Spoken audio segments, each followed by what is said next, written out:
Hi guys, Trev here, Summit or Nothing, back again with a follow-up episode of our new series where we look at the tents of Summit or Nothing. Last week we reviewed the Van Gogh Mirage 200, which scored a respectable 37 out of 50. This week in our second episode we take a look at Nath's original 2 metre by 3 metre army surplus camouflage tarp shelter. So that's where I'm sleeping tonight. In the woods. Oh, look! Did you build that? It was an early lightweight option for Nath, which he first used on our Two Bridges hike and wild camp.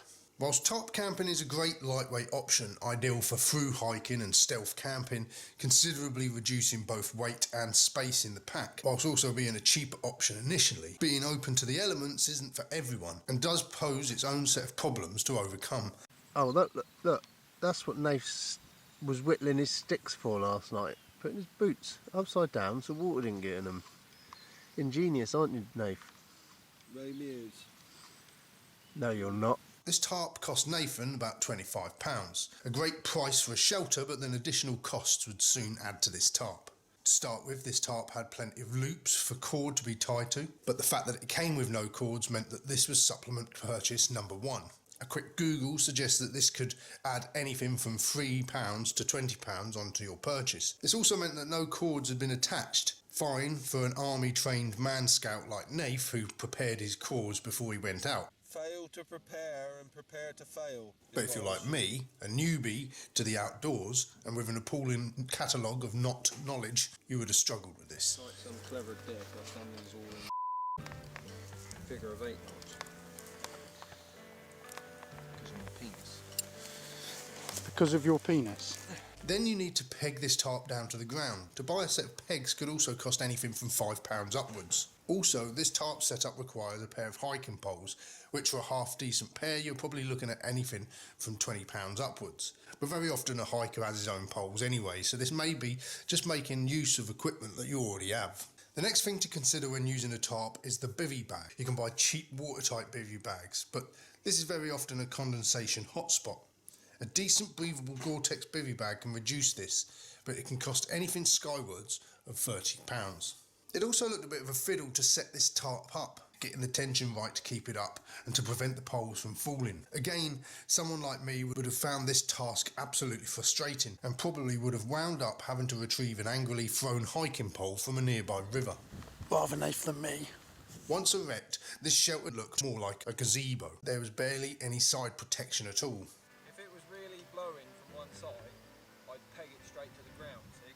So the wind can't get in. But as I mentioned, tarp camping is an acquired taste, and although many prefer that sense of adventure that they achieve, this additional exposure and the subtraction of many creature comforts that tents offer may not appeal to everyone.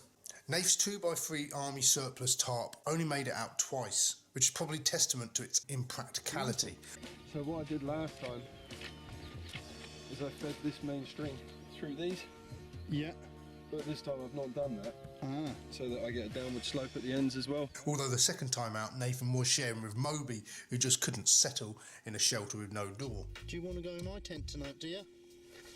After last time, and you've been eating carcasses. He's been eating animal shit, and dead animal, all f***ing day, isn't he? And they both ended up sleeping in Nath's car. Oh, he was freaking right out. Yeah, he wouldn't settle and he just kept hearing shit and he was flicking around.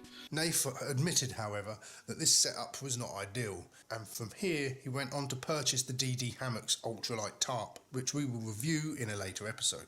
So, another shelter reviewed. We'll get to the rating in a minute. Make sure you subscribe to catch more of this series coming soon, and let us know below your own experiences and preferences with regards to camping and tarp tents. Now the scoring. Price.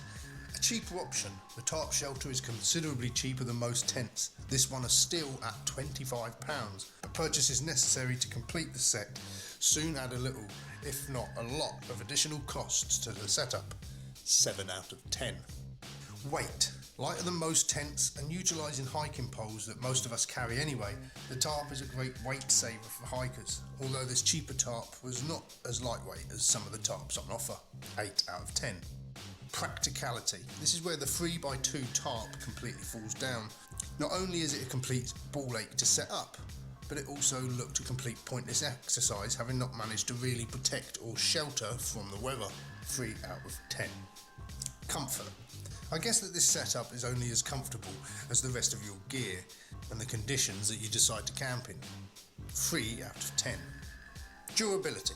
It looked as though a strong wind would have probably made light work of this setup. Certainly if it had been put up by someone with my own appalling skills, then even a light breath would have turned it upside down. 3 out of 10. So the 3x2 Army Surplus Tarp scores a meagre 24 out of 50.